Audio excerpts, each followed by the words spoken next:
हेलवेट तो हम लोग कर रहे थे गवर्नमेंट एग्जाम्स के लिए कंप्लीट मॉडर्न हिस्ट्री। तो स्टार्ट करते हैं अपना लेक्चर बिना किसी देरी के। तो हम लोग पहले ही बता दें, तो हमारा जो पहला चैप्टर है मॉडर्न हिस्ट्री का, वो है क्या, advent of British in India. तो बेसिकली जैसा कि इसके चैप्टर का नाम दिख रहा है, तो हम लोग केवल ब्रिटिश के बारे में नहीं पढ़ेंगे, और थोड़ी बहुत जो यूरोपियन पावर्स थी जो कि पहले से एग्जिस्ट करती थी इंडिया के अंदर, उनके बारे में भी इस लेक्चर के अंदर चर्चा करेंगे। तो और मैं एक इन्फॉर्मेशन और दे दूं कि हम लोगों ने एंशिएंट हिस्ट्री पहले ही कंप्लीट कर ली है, वो चैनल की प्लेलिस्ट में डली है, तो आप लोग जाइए विजिट कर लीजिए। और ये काफ़ी अच्छा मैंने कंटेंट डाला है, तो उम्मीद है कि आप लोगों के काम आए ये। तो स्टार्ट करते हैं अपना चैप्टर बिना किसी देरी के।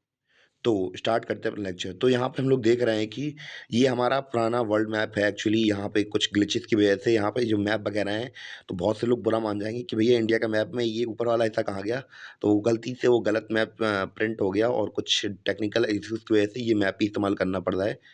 तो स्टार्ट करते हैं अपना लेक्चर। तो बहुत बहुत से लोग बुरा मान जाएंगे, तो बुरा मत मानना भैया, मैं किसी के इंडिया को रिप्रेजेंट गलत तरीके से नहीं कर रहा हूँ। ये केवल गलती से फॉल्ट में हो गया, तो यहाँ मैप वगैरह थोड़ा इरेज वगैरह हो गया है यहाँ पे, तो पूरा मैप यहाँ पे मिक्सअप हो गया है। तो जो हमारे लिए इंपॉर्टेंट है केवल हमने उतना रखा है, बाकी जो गायब हो गया उसके लिए पहले ही सॉरी। मैं इंडिया को ऑफेंड या फिर किसी कंट्री को ऑफेंड या डिफेंड नहीं कर रहा हूँ, तो भैया गलती से ही प्रिंट हो गया, मैं पहले ही बता दे रहा हूँ।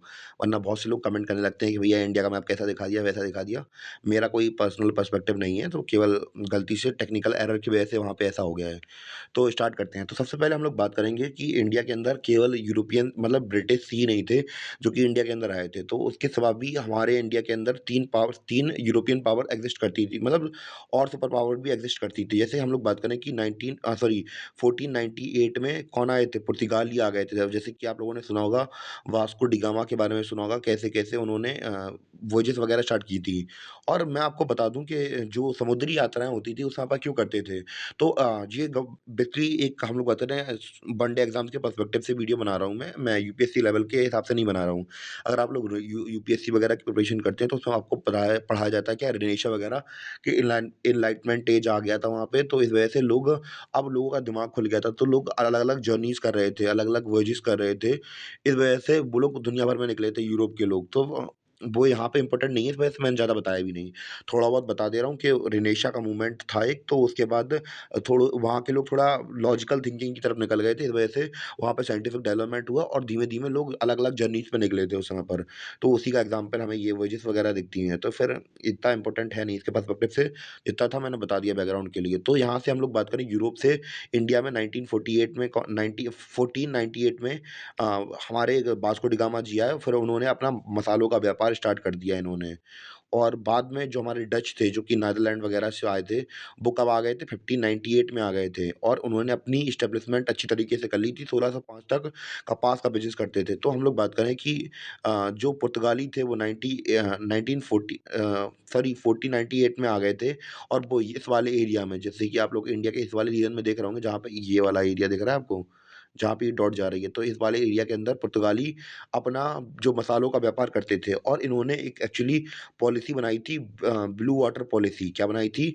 ब्लू वाटर पॉलिसी बनाई थी। यानी कि इस पॉलिसी के तहत ये था कि कोई भी अगर मतलब यूरोपियन कंट्री से कोई भी जहाज़ दिखाई दे, तो इन्होंने नेवी सिस्टम बनाया था। तो यानी कि कोई भी आए, बस केवल डंडा लो और फोड़ दो इनको। ये सीन चल रहा था उस समय पर। तो इन्होंने भैया जो भी आया, तो हम लोग बात करें डच से, वो कंपनी वगैरह ये लोग आए अपने शिप ले जहाज़ लेके, तो इन्होंने मार-मार के भगा दिया उन्हें। तो ये लोग क्या किया, इन्होंने ये घूम के गए कहाँ पे, डच वाले इस वाले एरिया में बस गए ये।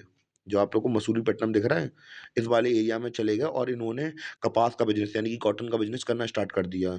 अब अंग्रेज़ भैया देख रहे थे, व्यापारी देख रहे थे वहाँ के कि भैया क्या सीन चल रहा है यहाँ पे। ये लोग 100 सालों से जो मतलब पुर्तगीज़ हैं, ये लोग 100 सालों से यहाँ पे मसालों का राज कर रहे हैं, और आप लोग इतना बड़ा एरिया देख रहे हैं, पूरे यूरोप पर एक खत मतलब एक तरफ राज था, तो एक तरफ़ा राज था किसका? पुर्तगालीज़ का। तो फिर बेसिकली इन्हें देख के लग रहा था कि भैया हम भी क्यों व्यापार नहीं कर रहे हैं वहाँ पे, जब इतना ज़्यादा प्रॉफ़िट मिल रहा है हमें वहाँ पे। और जो डच वगैरह हैं, वो भी भैया इतना व्यापार कर रहे हैं, ये लोग भी चले गए हैं।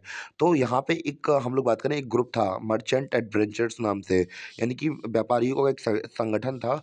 उन वो रानी क्वीन एल्सा उस समय पर वहाँ की ब्रिटेन की रानी कौन थी? क्वीन एलिज़ाबेथ वन थी। तो वो उनके पास गए और उन्होंने कहा, भैया क्या हम लोग क्या करें? तमूरा बजाएँ क्या यहाँ पे? हम लोग देखने के लिए बैठे हैं क्या? ये लोग सब लोग रानी साहिबा देखिए, आप खुद देखिए, ये लोग इतने दूर-दूर तक जाके व्यापार कर रहे हैं और भारी प्रॉफ़िट कमा रहे हैं। हम लोग क्या यहाँ पे देखते रहेंगे क्या? हमारे लिए भी तो कुछ सोचिए ना। तो ऐसा इन्होंने कहा। तो 1599 इन्होंने कहा और जो रानी थी उन्होंने कहा कि भैया जाइए अपने आप को एस्टेब्लिश कंपनी बना लीजिए, फिर हम लोग कुछ सोचते हैं। तो फिर भैया इन्होंने कुछ सोचा वगैरह, 1600 में ब्रिटिश ईस्ट इंडिया कंपनी नाम से इन्होंने कंपनी बनाई। गए ये महारानी के पास, महारानी महारानी कुछ कीजिए हमारे लिए। तो महारानी ने कहा ठीक है भैया, हम तुम्हें भेज तो रहे हैं पर ध्यान रखना, दुनिया में कोई भी व्यक्ति कुछ काम करवाता है तो बिना किसी स्वार्थ के नहीं करवाता है। तो आप लोगों को भी प्रॉफ़िट कमाना ही कमाना है। हम आपको 15 साल का समय दे रहे हैं, जाइए और व्यापार कीजिए। हमने कहा ठीक है महारानी साहिबा, जाते हैं, व्यापार करके देखते हैं। उससे पहले हमें पता तो नहीं है किस चीज़ का व्यापार करेंगे, पर एक बार जाके चेक करेंगे, वहाँ समझते हैं क्या होता है, क्या नहीं होता है। फिर ये लोग निकले, इन्होंने चार्टर साइन करवाया क्वीन एलिज़ाबेथ से और फिर आ गए कहाँ पे? इंडिया में। उम्मीद है कि आपको इतना लेक्चर समझ में आया हो। तो हम लोग फिर से एक बार रिवाइज़ कर ले रहे हैं कि 1599 क्या था? 1599 में मर्चेंट एडवेंचरर्स नाम के एक व्यापारियों का संगठन था। उन्होंने क्वीन एलिज़ाबेथ वन से कहा, रिक्वेस्ट की कि हमें क्या किया जाए, पूर्व में व्यापार करने के लिए अनुमति दी जाए। पूर्व यानी कि इंग्लैंड के सब पूर्वी में है, ईस्ट में है। तो उन्होंने कहा कि भैया आप अगर मुनाफ़ा करके देते हैं तो फिर हम आपको वहाँ पे जाने की परमिशन दे देंगे। तो 1600 ईस्वी में इन्होंने क्या किया, 1 साल बाद अपनी ब्रिटिश ईस्ट इंडिया कंपनी बनाई और जो क्वीन एलिज़ाबेथ थी, इन्होंने कहा था कि आप जब वहाँ पे पहुँच जाएँगे तब से 15 साल आपको दिए जाएँगे कि भैया आप अपना व्यापार सँभाल रहे हैं या नहीं सँभाल रहे हैं।